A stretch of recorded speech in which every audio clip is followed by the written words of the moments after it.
नमस्कार, मैं हूं संजय शर्मा। आप देख रहे हैं 4 PM news network. Bharatiya Janata party में बहुत घमासान चल रहा है, ये आप और मैं सभी जानते हैं। नागपुर की मीटिंग में क्या होने वाला है, इस पे तमाम हम लोगों ने शो किए हैं। लेकिन आज मैं आपकी मुलाकात एक ऐसे पत्रकार से करा रहा हूं जिन्होंने वो दौर देखा है जब अटल बिहारी वाजपेयी और संघ प्रमुख बाला साहब देवरस के बीच भी कुछ कुछ ऐसी ही तलवारें खिंची थी। उन पत्रकार ने बाला साहब देवरस का, जो संघ प्रमुख थे, इंटरव्यू लिया था। वाजपेयी के प्रधानमंत्री रहते हुए संघ के बीच क्या तल्खियां आई थी, क्या रास्ता निकला था, ये सारी बातें मैंने उनसे की हैं। मैंने उनसे पूछा है कि 30 तारीख को, चूंकि वो राजनीति के इतने बड़े पत्रकार रहे हैं, राजेश बादल जी, वो, मैं उनसे कहूंगा कि पत्रकारिता का विकिपीडिया है। आज तक राज्यसभा टीवी, कोई विधा ऐसी नहीं है। उन्होंने फिल्मों पे बहुत काम किया है, जगजीत सिंह से लेकर अमृता प्रीतम तक। उन्होंने दूरदर्शन में काम किया है, प्रिंट मीडिया में काम किया है। आज तक पे उन्होंने बहुत बेहतरीन डाकुओं के ऊपर स्टोरियां की हैं। अद्भुत आदमी है। और राजनीति का वो, इतने सारा उनके पास में दिमाग में पता नहीं कहां कहां से कहानियां रहती हैं, सब किस्से याद रहते हैं। बेहतरीन बातचीत की है, पूरी बातचीत ध्यान से सुनिएगा आप। आपको लगेगा कि इस दौर में ऐसे पत्रकार होना मुश्किल है। चलते हैं राजेश बादल जी के पास। आपसे रिक्वेस्ट है, चैनल को सब्सक्राइब करना और ज्वाइन करना ना भूलें। राजेश जी के पास चलते हैं और आज के दौर की राजनीति के संदर्भों की बातचीत करते हैं। 4 PM न्यूज नेटवर्क में स्वागत है राजेश जी आपका। मेरा सौभाग्य है कि इस बार बहुत लंबे समय के बाद मुझे आपसे बातचीत करने का अवसर मिल रहा है। कई बार कोशिश करी, लेकिन आप इन दोनों बहुत व्यस्त रहे तो मेरी आपसे बातचीत नहीं हो पाई। लेकिन आज अच्छा दिन है मेरा कि मैंने आपको पकड़ ही लिया, क्योंकि राजनीति के जो पहलू आप जानते हैं, जितने अध्ययन आपने राजनीति किया है उसका तो आधा भी मैंने नहीं किया है। तो आप तो राजनीति के पुरोधा हैं, बहुत सारी आपको अंदर की राजनीति की खबरें रहती हैं कि देश के आपने कोई विधा ऐसी नहीं छोड़ी है जिस पर आपने काम नहीं किया हो। मैं आपसे जानना चाह रहा था कि ये जो संघ के और भारतीय जनता पार्टी के रिश्तों के बीच में एक दरार लंबे समय से नजर आ रही है, उसका आधार कितना है, कितना बड़ा है, कितना छोटा है, ये तो कहना मुश्किल है। लेकिन देश की राजनीति में 11 साल बाद एक बड़ी घटना हो रही है कि देश के प्रधानमंत्री नागपुर जा रहे हैं, मोहन भागवत से मिलने जा रहे हैं। एक दौर ऐसा था जब पार्लियामेंट के चुनाव से पहले जेपी नड्डा ने कह दिया था कि अब भाजपा इतनी मजबूत हो गई है, इतनी ताकत में आ गई है कि अब हमें संघ की जरूरत नहीं है। पहले संघ की जरूरत थी, लेकिन अब नहीं है। मोदी जी अपने ईगो में रहते हैं, इसमें भी कोई दो राय नहीं है। वो झुकना पसंद नहीं करते, इसमें भी कोई दो राय नहीं है। जब 800-900 किसान मर गए और लगा चुनाव में तख्ता पलट जाएगा, तो भी उन्होंने ये कहा कि शायद मेरी तपस्या में कोई कमी रह गई होगी। उन्होंने ये नहीं माना कि ये किसान बिल गलत है। ऐसे में नागपुर जाना, मोहन भागवत से मिलना, लोग ये कह रहे हैं कि कहीं ना कहीं मोदी जी का स्वाभिमान कम किया मोहन भागवत ने। मोदी जी क्यों जा रहे होंगे 30 तारीख को, पहला सवाल। दूसरा, संघ में और भाजपा में जो दरार आ गई है, प्रेमन धागा प्रेम का मत तोड़ू चटका, टूटन से फिर ना जुड़े जुड़े गांठ पड़ जाए। क्या अब ये रिश्ते इतने सहज रह पाएंगे इस मुलाकात के बाद? आपको क्या लगता है, आपका क्या विचार है इस पूरी बातचीत को लेकर? धन्यवाद संजय। ये सही है कि आज की जो भारतीय जनता पार्टी है उसके और राष्ट्रीय स्वयंसेवक संघ के रिश्ते वैसे नहीं हैं जैसे अटल बिहारी वाजपेयी और आडवाणी के जमाने में हुआ करते थे। इसका अगर मैं अर्थ लगाऊं या आप अगर सोचें कि क्या अटल बिहारी वाजपेयी के रिश्ते राष्ट्रीय स्वयंसेवक संघ से बहुत बहुत अनुकूल थे, बहुत अच्छे थे, ऐसा भी नहीं है। मैं आपको एक घटना सुनाता हूं, क्योंकि संघ को समझने के लिए कुछ प्रतीकों और कुछ संदर्भों की जरूरत पड़ेगी। ये 5 सितंबर 1979 की बात है। इंडियन एक्सप्रेस में अटल बिहारी वाजपेयी एक आलेख लिखते हैं और वो आलेख, उसमें उन्होंने लिखा है कि राष्ट्रीय स्वयंसेवक संघ को अपने आप में बदलने की जरूरत है। अब यानी भारत जो आज का है वो उस तरह के राष्ट्रीय स्वयंसेवक संघ को स्वीकार नहीं करेगा जो 1950-60 में स्वीकार करता था। ये आलेख छपा, बड़ा चर्चित हुआ, देश भर में चर्चित हुआ। और ये कोइंसिडेंस है संजय कि इसके उस वक्त जो राष्ट्रीय स्वयंसेवक संघ के मुखिया होते थे वो बाला साहब देवरस होते थे, और मुझे करीब 10 या 12 दिनों के बाद ही उनको इंटरव्यू करने का अवसर मिल गया। तो तब तक उनकी कोई प्रतिक्रिया नहीं आई थी। तो मैंने उनसे छूटते ही एक सवाल ये किया कि आपने अटल बिहारी वाजपेयी का आलेख पढ़ा है इंडियन एक्सप्रेस में? बोले हाँ पढ़ा है। तो मैंने कहा कि उस पर आपकी क्या प्रतिक्रिया है? वो जो बदलाव चाहते हैं वो बदलाव क्या संघ करने को तैयार है? तो बाला साहब देवरस ने कहा कि अटल बिहारी वाजपेयी से मैं 100% सहमत हूं और संघ को अपने आप को बदलना होगा अगर उसे बदलते भारत के साथ चलना है। तो ये बात यहां समाप्त हो गई। मैं उन दिनों PTI press trust of India के साथ काम करता था, तो मैंने वो खबर बढ़िया हेडलाइन में छपी अगले दिन। कुछ दिनों तक तो ठीक रहा। अब मैं बात ये करना चाहता हूं कि जो बाला साहब देवरस की प्रतिक्रिया या राय थी, राष्ट्रीय स्वयंसेवक संघ में हमेशा से दो अंतर धाराएं रही हैं। एक धारा वो है जो कंजर्वेटिव है और दूसरी धारा वो है जिसके प्रतिनिधि उस समय बाला साहब देवरस हुआ करते थे। एक दौर में तो उन्होंने ये भी कहा था कि संघ को अब खुलकर राजनीति करनी चाहिए। तो लेकिन वो जो बात करते थे, देवरस साहब अल्पमत में थे, बहुमत उनके साथ नहीं था, और इसलिए वो धारा हमेशा अलग थलग पड़ी रही संघ में, जो ये वकालत करती थी कि संघ को अपने आप को बदलना चाहिए, जैसे कि अटल बिहारी वाजपेयी। अब अटल बिहारी वाजपेयी इसलिए एक बार नहीं, 2 बार नहीं, 3 बार राष्ट्रीय स्वयंसेवक संघ के कोपभाजन बने। ये कम लोग जानते होंगे कि उनको कैसे कई बार कार्यकारिणी से हटाया गया, एक बार प्रतिपक्ष के नेता पद से हटाया गया, एक बार कुछ और कारण था। चूंकि हम लोग अचानक इस समय बात कर रहे हैं तो अन्यथा संदर्भों को भी मैं साथ लाता। तो अटल बिहारी वाजपेयी जो है कुछ उस तरह के थे। अटल बिहारी वाजपेयी नागपुर जाने के लिए उनको जब प्राइम मिनिस्टर बन गए तो उनसे कहा गया कि आप आइए संघ के मुख्यालय में, आप प्रचारक रहे हैं। तो अटल बिहारी वाजपेयी ने कहा कि मैं जाऊंगा वहां तब जब वहां तिरंगा फहराया जाएगा। अब मैं भारत का प्राइम मिनिस्टर हूं, मैंने संविधान की शपथ ली है, मैं भारत का प्राइम मिनिस्टर हूं। तो जब वो गए तो संघ के दफ्तर में तब तक तिरंगा नहीं फहराया जाता था। ये 2001 या 2 की बात है शायद। तो फिर वो फहराया गया। अब जो आपका जो सवाल है, मैं बात उस पे आता हूं कि संघ और भारतीय जनता पार्टी दोनों के बीच में एक ऐसा आंतरिक एक गठान रहा है, मतलब जो आपस में उनको जोड़ के रखता था। जोड़ने वाला तत्व क्या था? जोड़ने वाला तत्व ये था कि जो संघ के कार्यकर्ता हैं उनका एक निश्चित प्रतिशत भारतीय जनता पार्टी के अंदर कार्यकर्ता के तौर पे जाता था। तो वो प्रचारक जो होते थे, मेरा ख्याल है 30 से 40% प्रचारक होते थे, और वो प्रचारक जाकर के पार्टी में काम करते थे। इस तरह से जो सिद्धांतों का और जो चाल चरित्र और चेहरे की बात होती थी, वो पुरानी भारतीय जनता पार्टी उनको लेके चलती रही, क्योंकि संघ भी वही बात करता था। तो अब हमने हाल के 10 वर्षों में देखा है कि जो नरेंद्र मोदी जी ने व्यवहार किया है राष्ट्रीय स्वयंसेवक संघ के साथ, हमने अब 10 वर्षों में अब उन्हें समझने में तो अब हम कोई भूल नहीं कर सकते ना। हम उनको जान चुके हैं कि वो क्या हैं। उन्हें जो करना होता है फिर उन्हें उससे कोई डिगा नहीं सकता। उसके लिए ना सिद्धांत का मतलब है, ना आदर्श का मतलब है, ना सरोकारों का मतलब है, कुछ नहीं। उन्हें जो करना है वो करना है।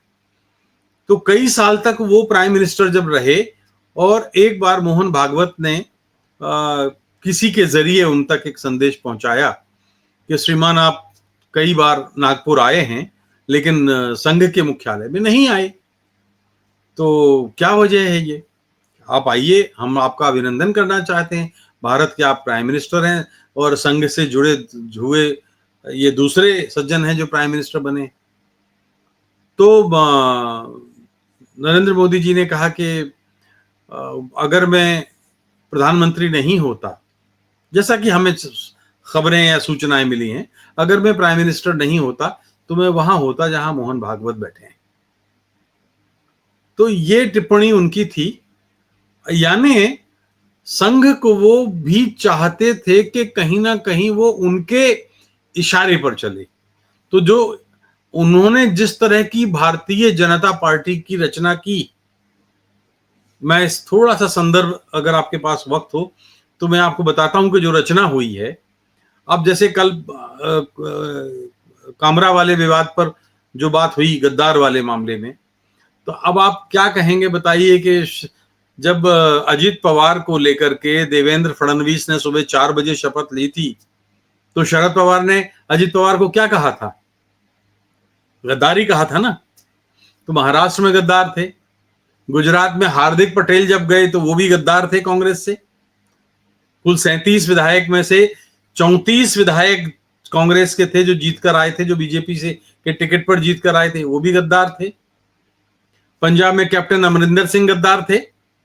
अरुणाचल प्रदेश में एक विधायक छोड़ दें तो कांग्रेस के सारे विधायक बीजेपी में आए, वो सब गद्दार थे। असम में हेमंत बिस्वा शर्मा गद्दार थे।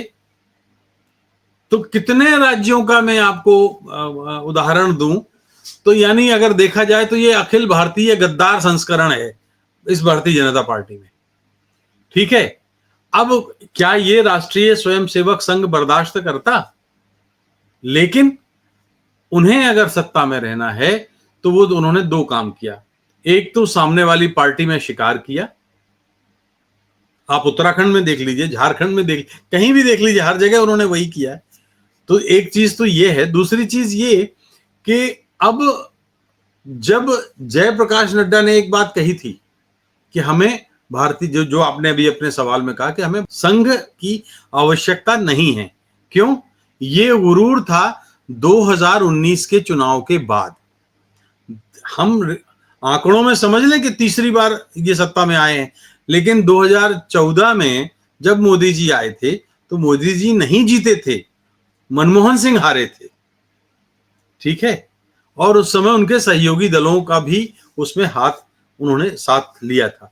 2019 की जो जीत है वो भारतीय जनता पार्टी की अकेले दम की जीत थी, और इस जीत ने जो दंभ पैदा किया भारतीय जनता पार्टी के भीतर, उसका बयान जो जेपी नड्डा का है वो प्रतिबिंब है कि जो कहते हैं कि नहीं अब हम अपने दम पर कर सकते हैं। तो अपनी मातृ संस्था को अगर कोई इस तरह से कहेगा तो जाहिर है जेपी नड्डा में इतनी दम तो है ही नहीं, किसके इशारे पे कहा होगा? किसी ना किसी के इशारे पर तो कहा ही होगा। लेकिन संघ के 40% वो कार्यकर्ता जो भारतीय जनता पार्टी में आज भी हैं, वो अपने आप को हाशिए पर महसूस कर रहे हैं, उपेक्षित हैं, और वो इस बात से बड़े दुखी हुए कि उनके पार्टी अध्यक्ष ने राष्ट्रीय स्वयंसेवक संघ के लिए जो हमारी मातृ संस्था है, क्योंकि मेरी बातचीत होती रहती है, और वो जो प्रांतीय स्तर के पदाधिकारी हैं और जो और भी दूसरे अन्य पदाधिकारी हैं, तो उनका दुख दर्द वो सुनाते रहते हैं। तो जब ये बात हुई तो उनको तकलीफ हुई, और इस बार जब चुनाव हुए तो बहुत ही हाफ हार्टेडली, आधे अधूरे मन से भारतीय जनता पार्टी के राष्ट्रीय स्वयंसेवक संघ काडर से आए कार्यकर्ताओं ने काम किया। इसलिए अब बैसाखियों पर सरकार चल रही है। जब मोदी जी को, जो आप जानते हैं और जैसे आपने कहा कि वो ऐसी लंगड़ी लूली सरकार पसंद नहीं करते, तो एनी हाउ उन्हें बीच में मध्यावधि चुनाव कराने हैं। पूरे 5 साल वो नहीं चलाएंगे इसको। आप ये देख लीजिए चंद्रबाबू नायडू और नीतीश कुमार को लेके, अब ये समय उनको ही तय करना है। लेकिन अगर उन्होंने ये देखा कि राष्ट्रीय स्वयंसेवक संघ की नाराजगी की वजह से ऐसा हुआ है, तो वो काफी, मेरी जो सूचना है वो ये है कि करीब करीब 7 महीने से या 6-7 महीने से, आप ये मान के चलिए अगस्त सितंबर के बाद, लगातार बीजेपी की ओर से कोशिश हो रही है कि संघ मान जाए, और संघ है कि मानता नहीं। तो जब नहीं मानता, अभी बीते दिनों करीब करीब मेरे ख्याल है महीने भर भी नहीं हुआ, तो भोपाल में एक बैठक हुई थी जिसमें मोदी जी भी आए थे। उसमें वो किसी कार्यक्रम के बहाने आए थे और वहां कहीं पर कुछ संवाद हुआ था, और उन संवादों में राष्ट्रीय स्वयंसेवक संघ ने कुछ अपनी जो बातें रखी थी वो मानी गई, लेकिन अभी भी अध्यक्ष के पद पर पेंच अटका हुआ है संजय जी, और अध्यक्ष मोदी जी वही बनाएंगे जिसको वो चाहेंगे। वो अध्यक्ष नहीं बनेगा जो राष्ट्रीय स्वयंसेवक संघ चाहेगा। जी, थोड़ा सा लंबा उत्तर हो गया आपके इस सवाल का, क्योंकि ये बैकग्राउंड बताना जरूरी था। जी नहीं, बहुत सही थी और बहुत जानकारी भरी थी। दो बातें मैं आपसे जानना चाहूंगा। पहली बात कि मोदी जी मध्यावधि चुनाव क्यों चाहेंगे? क्योंकि सरकार उनकी पूरी है, चंद्रबाबू नायडू को वो पैकेज देते हैं, कम से कम 8-9 महीने तक बिहार का चुनाव है, नीतीश की जो मानसिक स्थिति, जो शारीरिक स्थिति है वो कमजोर है, बीजेपी चाहती है कि नीतीश और कमजोर हो जाए जिससे वो नीतीश की जगह भर ले। तो इन स्थितियों में मध्यावधि चुनाव क्यों चाहेंगे? और क्या संघ मोदी जी की किसी बात पर राजी हो जाएगा कि हाँ मध्यावधि चुनाव करा लो, अब स्थिति है, अब माहौल है देश में कि हम पूरी सत्ता में आ जाएंगे? जबकि जो देश के हालात हैं, हमें पूरी दुनिया में इतना बेइज्जत किया गया, हमारे नागरिकों को हथकड़ी और बेड़ी डाल के वापस किया गया। मुझे नहीं लगता कि पिछले, जब तक मैंने पत्रकारिता कर रहा हूँ 30-35 सालों से, मैंने देश को, भारत को कभी तब बेइज्जत होते हुए देखा होगा। अर्थव्यवस्था चौपट है, शेयर बाजार धड़ाम है, नौकरियां है नहीं, किसान परेशान है। तो ऐसा कौन सा जादू की छड़ी होगी? भले वो संभल सुलग रहा हो, औरंगजेब की कब्र खोदी जा रही हो, लेकिन देश में अभी भी उतना उन्माद पैदा नहीं हो रहा जो हिंदू मुसलमान की लाइन खींच दे।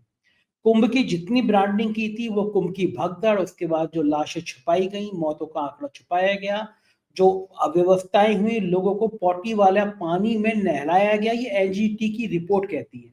तो हिंदू मुसलमान की लाइन अभी भी इस देश में इतनी तेज है नहीं। तो क्या लगता है कि मोदी जी इतना बड़ा खतरा लेंगे? अटल जी ने एक बार खतरा लिया था और अटल जी का जीवन की सबसे बड़ी गलती हो गई थी। क्या क्या कारण हो सकते हैं जब मोदी के ख्याल में ये आया हो कि हमें जरूरत नहीं है नायडू नीतीश की, हम चुनाव में चले जाते हैं? क्या लगता है?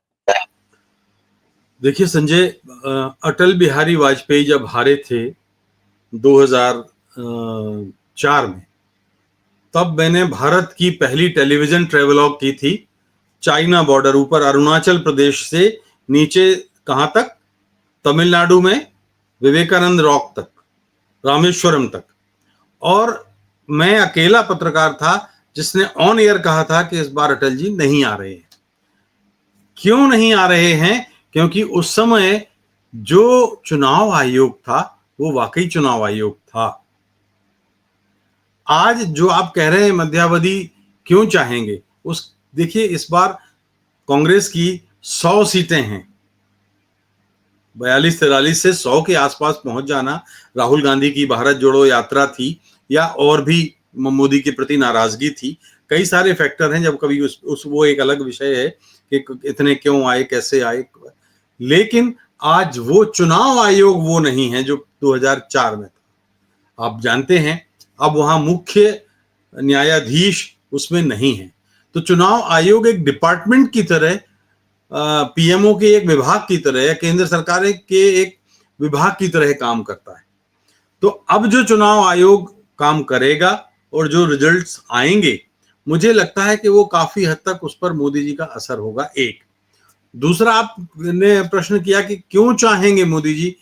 मोदी जी इसलिए चाहेंगे क्योंकि जो भी उनके सहयोगी भारतीय जनता पार्टी के रहे हैं, जो लंबे पुराने ट्रस्टेड एलाइज रहे हैं, वो भारतीय जनता पार्टी के साथ आके हमेशा नुकसान उठाते हैं।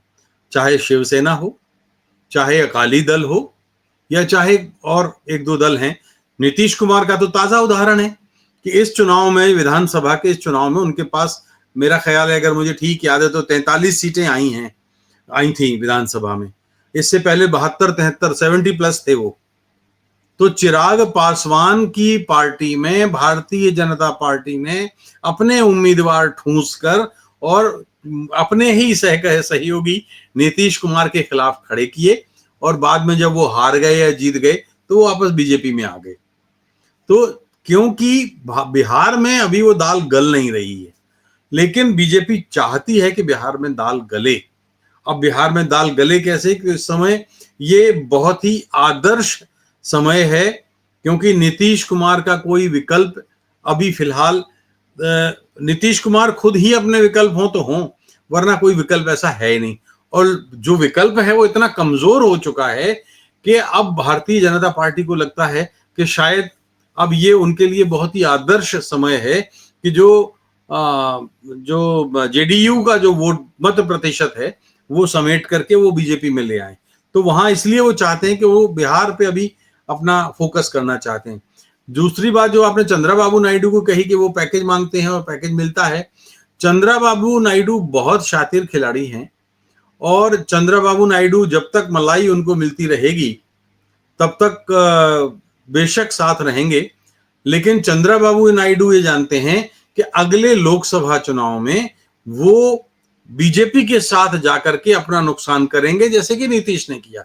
इसलिए आप ये मान के चलिएगा कि लगभग साल भर पहले चंद्रबाबू नायडू, यानी जब 4 साल होंगे तब, या और पहले भी, वो इनके गठबंधन से, इनके समर्थन को बंद करेंगे, गठबंधन से बाहर आएंगे, और तब वो मध्यावधि चुनाव की स्थितियां बनेंगी, क्योंकि वो बीजेपी के साथ नए लोकसभा चुनाव नहीं कराएंगे। ये बिल्कुल जो लोग चंद्रबाबू नायडू को जानते हैं वो उस आधार पे कह सकते हैं।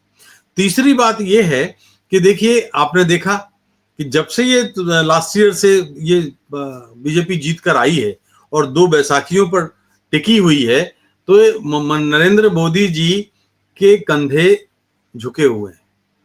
वो उस भरोसे से, उस विश्वास के साथ सरकार नहीं चला पा रहे हैं, क्योंकि किसी किसी की मानसिकता ही वो होती है, और उनके अंदर वो एक अधिनायक तो है, मैं हूं। अब वो मैं के कंधे तो कमजोर हैं, तो मैं अपने आप के अपनी कमजोरी नहीं स्वीकार करता। मामला ये है।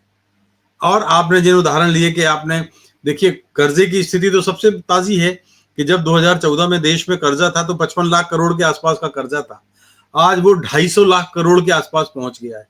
यानी 1947 से लेकर 2014 तक 55 लाख करोड़, और 2014 से 2024 तक 250 लाख करोड़। क्या होता है? महंगाई आपसे कंट्रोल नहीं हो रही है।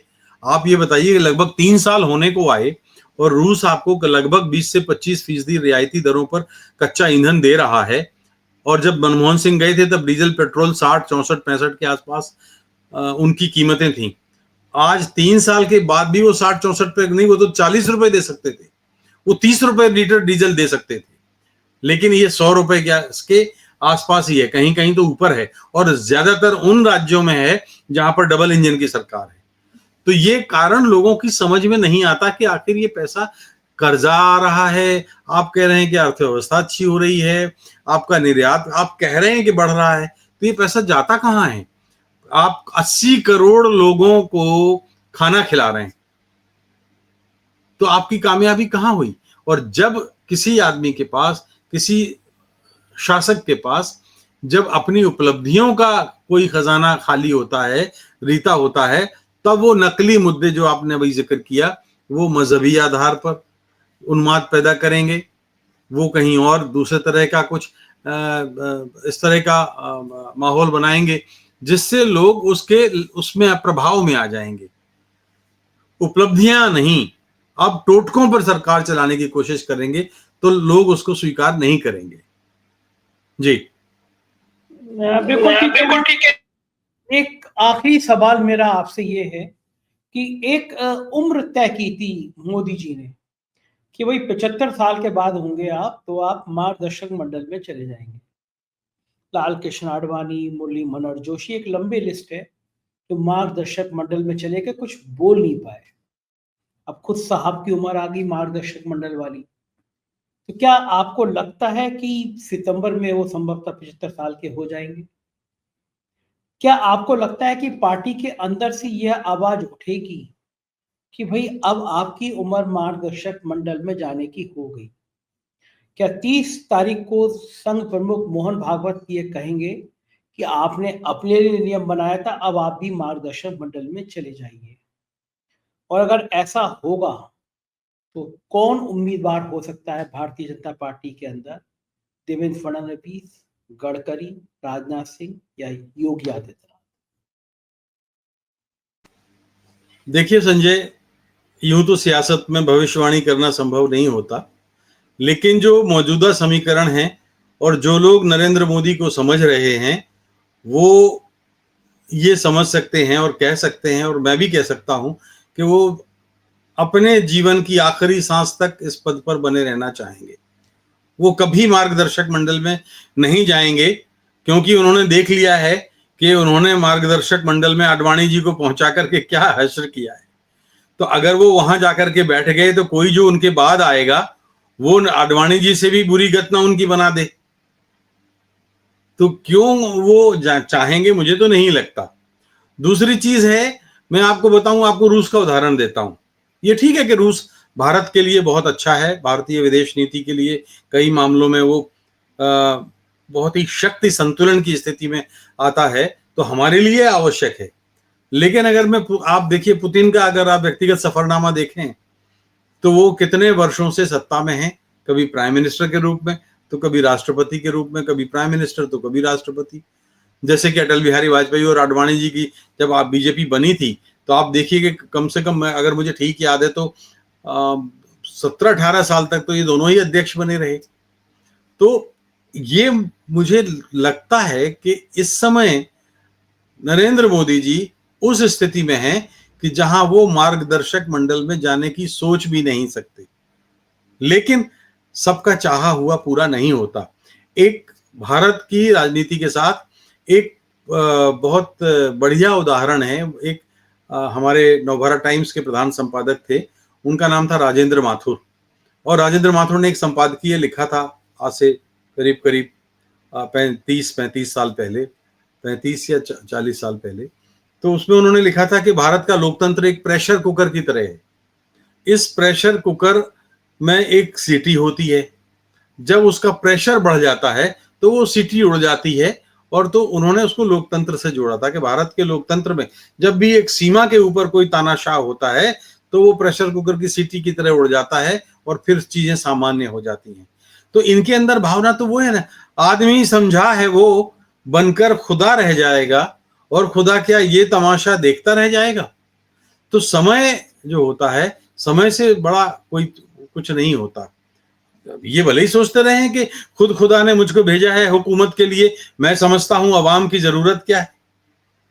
तो भले ही ये सोचते रहें, लेकिन वक्त से बड़ा कोई न्यायाधीश नहीं होता संजय जी। और आप ये देख लीजिए कि चाहा हुआ सबका पूरा नहीं होता। जी बिल्कुल ठीक कह रहे हैं आप कि चाहा हुआ सबका पूरा नहीं होता। बहुत बहुत शुक्रिया राजेश जी, आपने इतनी बेहतरीन बातें बताई आज, जो किसी भी दर्शक के लिए राजनीति की बहुत सारी समझ रखता होगा। बहुत बहुत शुक्रिया मुझे समय देने के लिए। Thank you sir. ये थे राजेश बादल जी, और मुझको यकीन है ये किस्से आपने इससे पहले कभी नहीं सुने होंगे। समय किसी के लिए ठहरता नहीं है, समय किसी को छोड़ता नहीं है।